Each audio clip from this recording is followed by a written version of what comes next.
హరి ఓం ప్రియపుత్రి పుత్రులరా, ఒక current affair మన కళ్ళ ముందు చీదర పెడుతూ ఉన్నటువంటి అఫైర్స్ గురించి మీతో పంచుకునేందుకు ఈ వీడియో చేస్తున్నానండి. కొంతమంది యూట్యూబ్ ఛానల్స్ వాళ్ళు కొన్ని విషయాల్ని ట్రోల్ చేస్తూ వైసీపీ వాళ్ళు, తెదేపా వాళ్ళు కూడాను ఆ యూట్యూబర్ల టీం అంటే ఈ వీడియోలు చేసేవాళ్ళు, పోస్టులు పెట్టేవాళ్ళు, వాట్సాప్ యూనివర్సిటీల్లో సైతం చేస్తున్నటువంటి ఒక చీదర ఎంతగా అంటే, ఇప్పుడు వాడెవడో ఉంటాడు సినిమా నటుడు రాజ్ తరుణ్, వాడి ఉంపుడు గత్తె, వాళ్ళిద్దరి గొడవని ఎందుకు, అది వాళ్ళ పర్సనల్ కదా. అలాగే మోహన్ బాబు, వాడి కొడుకులు ఎందుకు కొట్టుకుంటారో ఆ కొట్టుకోవడాన్ని వీళ్ళు హైలైట్ చేయాలి. ఇంకేం సమస్యలు లేవు, ఇంకేమీ లేవు అన్నట్టు. లేదా అఘోర, అది అసలు అఘోరీ అట, ఆడు మగాడు ఇంకెవరినో. ఈ బా ఎంత చీదరంటే ఈ చీదర, ఇక ఆ చీదరలో మహా చీదర ఏంటంటే మెగా చీదర. ఈ మెగా ఫ్యామిలీ అనేటటువంటి సినిమా నటులు, వాళ్ళ కూతుళ్ళు, కొడుకులు, వాళ్ళ వివాహేతర సంబంధాలు, లేకపోతే మల్టిపుల్ విడాకులు, మల్టిపుల్ పెళ్ళిళ్ళు. ఇక పీకే అనేవాడి ఆ పొలిటికల్ కమేడియన్ ముఖం ఇంత లావైపోయి ఇప్పుడు సినిమాలకు కూడా పనికిరాడేమో ఆ పొట్టకుండేసుకొని. అతడికి ఏది జరిగినా ఆ మెగా ఫ్యామిలీలో పుట్టిన పిల్ల పిత్తినా సరే అదొక వార్త. అలాగే ఇప్పుడు ఆ పవన్ కళ్యాణ్ అన్నవాడు, వాడి కొడుక్కి ఏదో అయ్యింది, సరే చిన్నపిల్లవాడు, ఒక సెలబ్రిటీ కాబట్టి అదే అంటారు కదా, ద దరిద్రుడి పేదవాడి ఇంట్లో పెళ్ళైనా ఎవడికి పట్టదు, ధనవంతుడి ఇంట్లో కుక్క చచ్చిన వార్తే అన్నట్టు. సరే, అంత పోలికల్లో కాదు కానీ అతడి కొడుకు చిన్ని పిల్లవాడు, పసివాడికి కలిగిన బాధ కాబట్టి ప్రపంచం బాధపడుతుంది కాబట్టి అందరూ సానుభూతి చూపించారు. నేను కూడా ఆ పిల్లవాడిని ఈశ్వరుడు కాపాడాలనే అన్నాను. ఎందుకంటే ఎవరమైనా అలాగే స్పందిస్తాం, అది సంస్కారం లక్షణం. అంతేగాని పీకే గనక జగన్కి ఇక్కడ తగిలితే రాయి అతడే విసురుకున్నాడేమో, రాయితో కొట్టుకున్నాడేమో, నాకు ఇంకా ఏది తెలియదు కదా అనేంత కుసంస్కారం అయితే చూపించాం. ఇక అతడి రష్యన్ అదేనండి రష్యన్ భార్య అన్నా లెజినోవా సంథింగ్, ఆవిడ తిరుపతికి వెళ్ళిందట, తిరుమలలో తలనీలాలు సమర్పించిందట. మా ఊళ్ళో అమ్మవారి జాతర జరుగుతుంటే బీరప్ప డోళ్ళని పెద్ద ఉంటాయి, అది పట్టుకొని డామ్ ఢామ్ ఢామ్ అని కొడతారు, అట్లా ఢామ్ ఢామ్ ఢామ్ అని కొట్టడం ఎంత చికాకేస్తుందంటే, అది వాళ్ళ వ్యక్తిగత విషయం కదా. ఒకడు ఎక్కడికైనా గుడికి వెళ్ళాడు, దర్శించుకున్నాడు, అందరూ ఎంతోమంది వెళ్తూ ఉంటారు. సరే సెలబ్రిటీ కాబట్టి, సెలబ్రిటీ పిత్తిన వార్తే కాబట్టి సరే వేసామనుకో, ఎన్నిసార్లు దానికి అంతూ దరి ఉండదా? ఈ చీదర నా అనుభవంలో ఉందండి, మీతో పంచుకుంటాను. 2001లో ఈ చంబా సూర్యాపేట నుండి మమ్మల్ని ఇల్లు వాకిలి లేకుండా తరిమేస్తే స్కూటర్లో చాకలికి బట్టలు ఇస్త్రీ చేయమని ఇచ్చాం.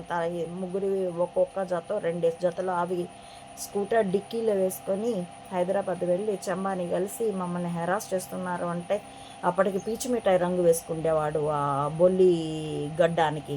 ఆ గడ్డం ఇలా పైకి ఎందుకు వేధిస్తారు అన్నాడు. అంటే ఎందుకో అర్థం చేసుకో, చచ్చినట్టు మాకు లొంగిపో అని హింట్ చేయడం. నాకు రాజీ మనస్తత్వం లేనప్పుడు ఆ హింట్ మనకు అర్థం కూడా కాదు కదా, ఇదేంటి ఇంత చిత్రమైన ధోరణి అనుకున్నాను. అంతలో ఆ సినిమా నటుడు బాబు మోహన్ ఎవడో వస్తే అతన్ని చూసి నా పాప బుచ్చుకి అనుకుంటూ పరిగెత్తుకొని అతడి వెనకాల లిఫ్ట్ దగ్గరికి వెళ్ళిపోయింది.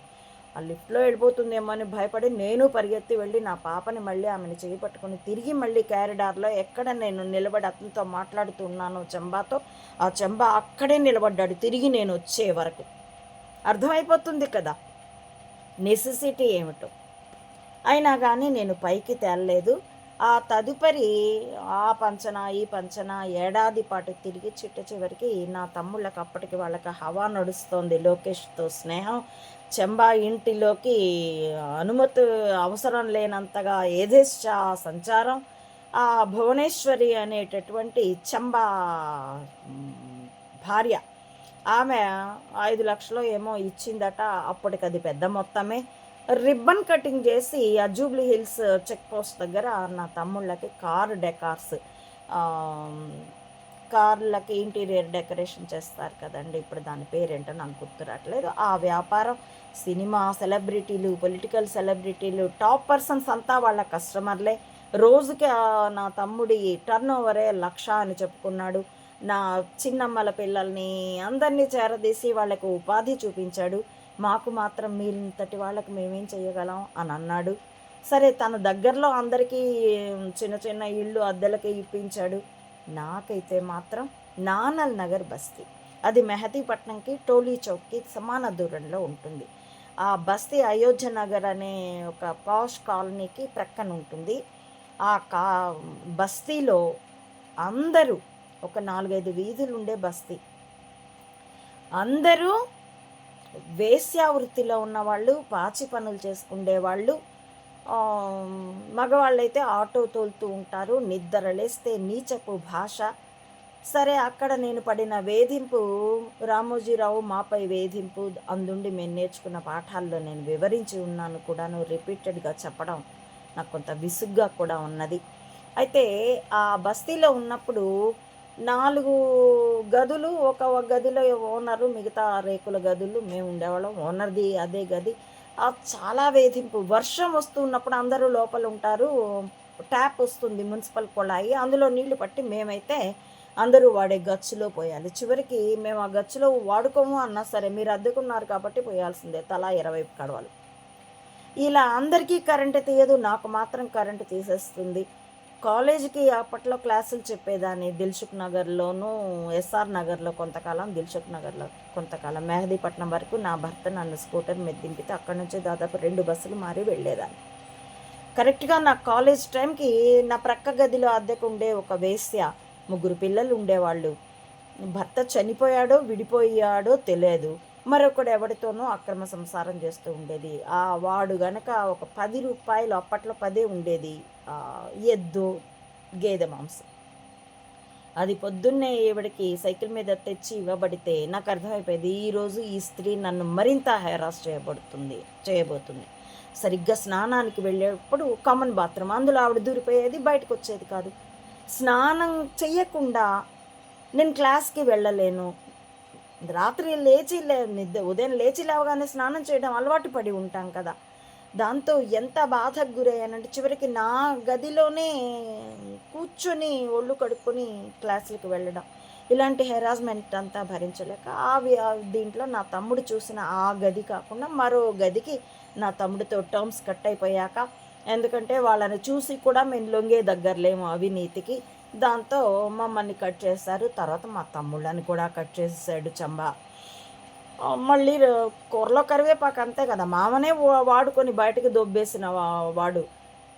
గుగ్గురు డ్రమ్ముజీదైనా అదే నేచరు, చంబాదైనా అదే నేచరు. కాబట్టి నా తమ్ముళ్ళని మళ్ళీ రోడ్డున పడేశారు.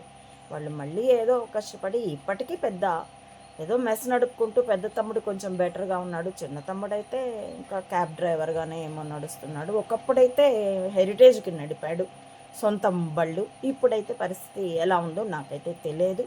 అలాంటి స్థితిలో వాళ్ళతో టర్మ్స్ కట్ అయ్యాక అదే నానల్ నగర్ బస్తీలో మరో ఇంట్లో మారా. ఆ ఇంట్లో ఓనరు కొమ్మరామె ప్లాట్ఫామ్ మీద కుండలు పెట్టుకొని అమ్ముకుండేది. ఆ ఇంట్లో ముందు సగభాగం రైలు పెట్టేలాగా గదులు కట్టుకున్నది. 3 గదుల్లో తన మధ్య డోర్స్ పెట్టుకుని ఉండింది. మిగతా 3 గదులు అద్దెకిచ్చేది. మేము గదిలో ఉండేవాళ్ళం. పక్క గదిలో ఒక గది ఎప్పుడూ ఖాళీగానే ఉండేది. ఈవిడ స్టోర్ సామాన్లు ఏవో పెట్టుకుండేది అనుకుంటాను.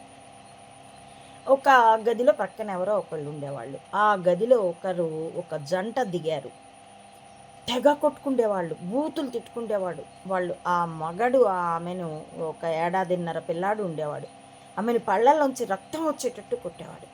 మేము అందులో ఇన్వాల్వ్ అయితే కష్టాలు అటు తిరిగి ఇటు తిరిగి అది మా మీదకి వస్తుంది.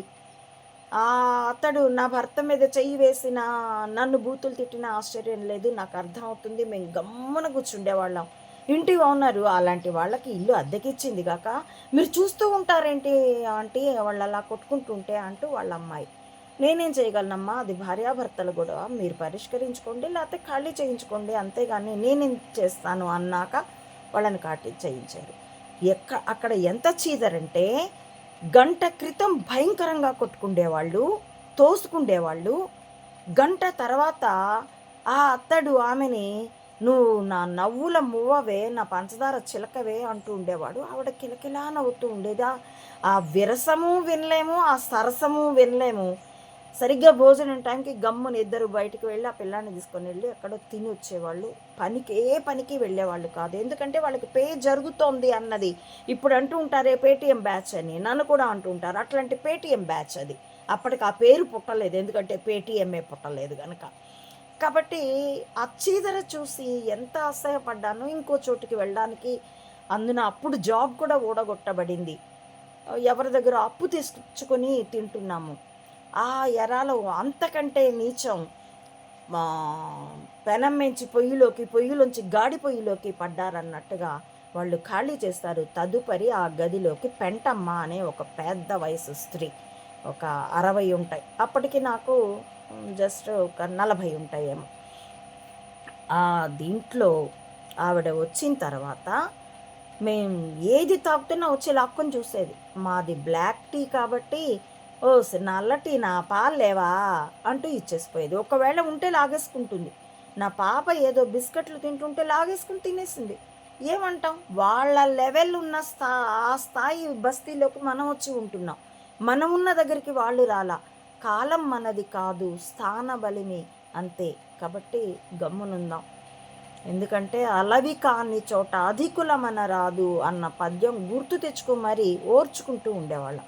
కానీ ఓర్చలేని స్థితికి అది ఎలా వెళ్ళిందంటే, ఆవిడ వచ్చిన తర్వాత అక్కడ 2 బాత్రూమ్స్ ఉండేవి, 2 in 1. ఒకటి ఇంటి వాళ్ళు వాడుకుండేవాళ్ళు, ఇంకొకటి ఈ 3 గదుల్లో ఎవరు అద్దెకుంటే వాళ్ళు వాడుకోవచ్చు. ఆ వాష్రూమ్ 2 in 1 ఇండియన్ కమోడ్ ఉండేది. ఈ శాల్తీ వచ్చాక ఆవిడ కమోడ్లోకి వెళ్లకుండా మల విసర్జన స్నానం చేసే చోట చేసేది.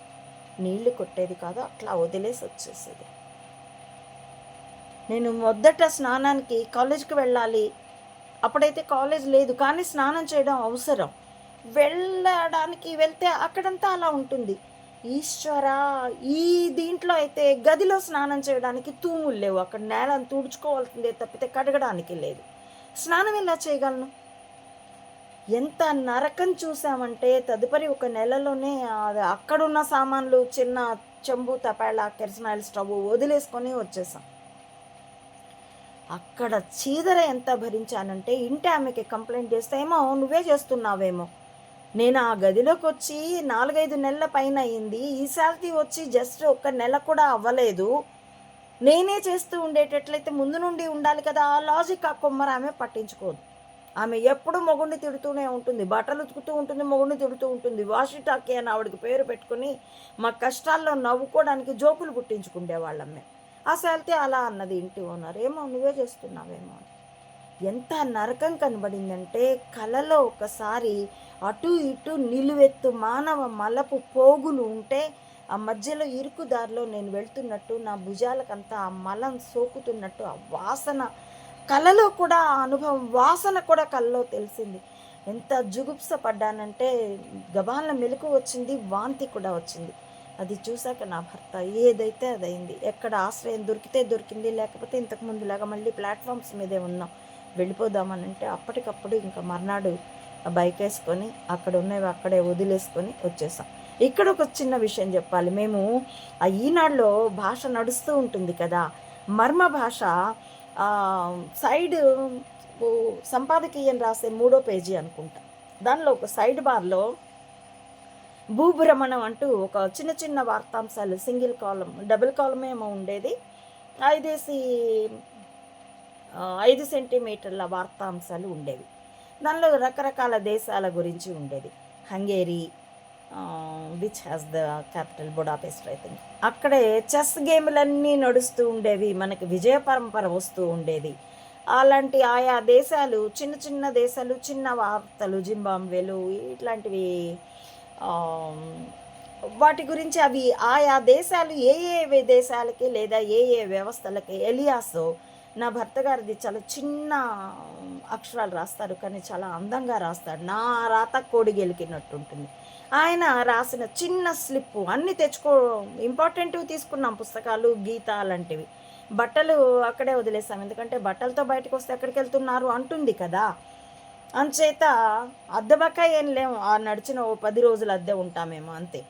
కానీ అది అడ్వాన్స్ ఉన్నది కాబట్టి బకాయి ఏం లేం, కానీ అది గొడవ పెట్టుకొని మా స్కూటర్ని ఆపుతుంది అన్న భయం మా దగ్గర ఉంది. ఎందుకంటే అడ్డగోలు హెరాస్మెంట్ భరిస్తున్నాం మేము. అంచేత ఆ మర్నాడే బయలుదేరి వచ్చేసాము. తదుపరి అక్కడ తిరిగి ఇక్కడ తిరిగి చివరికి మళ్ళీ శ్రీశైలం చేరి ఈసారి బాగానే స్కూల్ పెట్టుకోగలిగాము. ఎందుకంటే ఆ శ్రీశైలం చేరే నాటికి ఇక Chamba drop out YS Rajasekhar రెడ్డిని పికప్ చేసుకోదలుచుకున్నాడు. ఎందుకంటే అతన్ని నేను నమ్మి ఉన్నాను కాబట్టి అతడి చేత అతన్ని నేను మళ్ళీ నమ్మితే లాంగ్వేజ్ అతడికి చెప్తాను అన్న దీనికోసం ఇంతటి ఆటలో వైఎస్ రాజశేఖర్ రెడ్డికి చెప్పింది చాలా తప్పు. అతడికి దాదాపు తెలియదేమో, ట్యూన్ చేయబడి కూడా నడపబడ్డాడు. అదే లేదు, బాగానే అర్థమైంది కాబట్టి ఇద్దరి మధ్య డబుల్ గేమ్ ఆడాడు కూడా. 8 ఆట అతడు కూడా ఆడాడు. అదే చెంబాకైతే ఇంకా చాలా ఎక్కువ చెప్పాడు.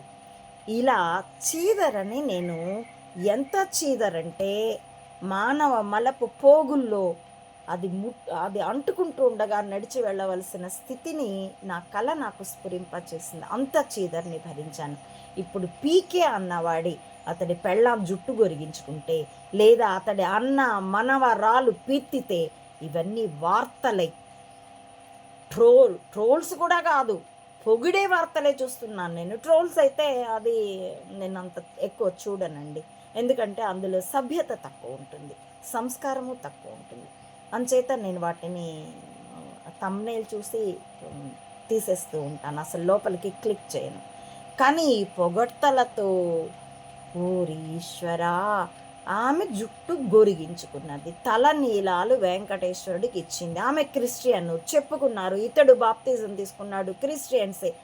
సరే, ఇప్పుడు కొత్తగా నమ్మకం పుట్టింది, వెళ్ళింది, డిక్లరేషన్ కూడా ఇచ్చింది. మరి డిక్లరేషన్ ఇచ్చాడా జగన్ అంటూ అంత రచయిందే అంటూ దాని గురించి కూడా మళ్ళీ మాటలు ఎందుకు? అతడు ఏది దిగిపోయిన తర్వాత డిక్లరేషన్ ఇవ్వాలట. అవమానించడమే టార్గెట్. ఆ అవమానింపబడడం అన్న టార్గెట్తో ఆ వేధింపు నేను భరించాను కాబట్టి కూడా నేను జగన్ని ఎక్కువగానే అర్థం చేసుకున్నాను. ఇప్పుడు అతడు భయపడుతున్నాడేమో, బెరుకు పడుతున్నాడేమో అని ఈ వేధింపుని భరించడం చాలా కష్టం అన్న స్వానుభవంతో అతన్ని నేను అనుమానిస్తున్నాను. ఎందుకంటే దానికి చాలా ఆత్మస్థైర్యం కావాలి, గీత ప్రాక్టీస్ అవ్వాలి, బైబిల్ ప్రాక్టీస్ అయితే చాలదు, తాత్విక చింతన తెలియాలి. కేవలం శరణాగతితో నడవదు. సామాన్యుడికి శరణాగతి నడుస్తుంది, కానీ స్పయింగ్లో ఉన్నవాడికి పురుష ప్రయత్నం కూడా అవసరం అవుతుంది. కాబట్టి కేవల శరణాగతి నడవదు. అర్జునుడు శరణాగతుడే శ్రీకృష్ణుడికి, కానీ బాణపు దెబ్బలు తిన్నాడు, బాణపు దెబ్బలు కొట్టాల్సే వచ్చింది, యుద్ధం చేయాల్సే వచ్చింది. ఇది చాలా సంక్లిష్టమైన విషయం. కాబట్టి ఆ చీదరని నేను అర్థం చేసుకోగలను. ఇప్పుడు ఆ పీకే అన్నవాడిని హైలైట్ చేస్తూ అతడి భార్య బిడ్డలు ఎవ్వరు ఏం చేసినా ప్రపంచం బ్రద్దలైపోతుంది అంటూ కూటమి ఇస్తున్న సీన్, నా అప్పటి చీదర అనుభవాల్ని నేను గుర్తు తెచ్చుకోవాల్సి వచ్చింది. దాన్ని నేను మీతో పంచుకున్నాను. ఎందుకంటే ఈ స్పయింగ్ సామాన్యుల మీద కూడా ప్రయోగింపబడుతోంది గనుక. సంక్లిష్టమైన విషయాలేనండి. ఇది ఇంతకుముందు నేను అక్షరంగా రాసినది కాదు, కొంతే రాసున్నాను, పెంటమ్మ వ్యవహారం రాసున్నాను అనుకుంటాను. మీరు పరిశీలించగలరని, పరిశీలించి దాని అనువర్తన్ని మీ చుట్టూ ఉన్న సమాజంలోనూ మీ జీవితంలోనూ పరిశీలించుకోగలరని ఆశిస్తూ, హరి ఓం.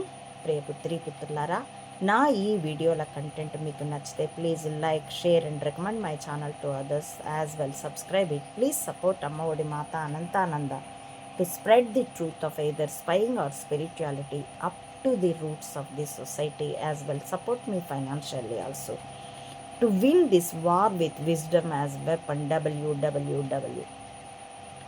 భావితరాల శుచి శుభ్రత కలిగిన సామాజిక జీవితం కోసం ఈ మెదళ్ళే ఆయుధాలుగా యుద్ధం. ఇందులో పాలు పంచుకోవాల్సిందిగా ప్రియ పుత్రి పుత్రులందరినీ, సామాన్యులందరినీ కులమతాలకి రాజకీయాలకి అతీతంగా స్వాగతిస్తున్నానండి. Thank you for watching.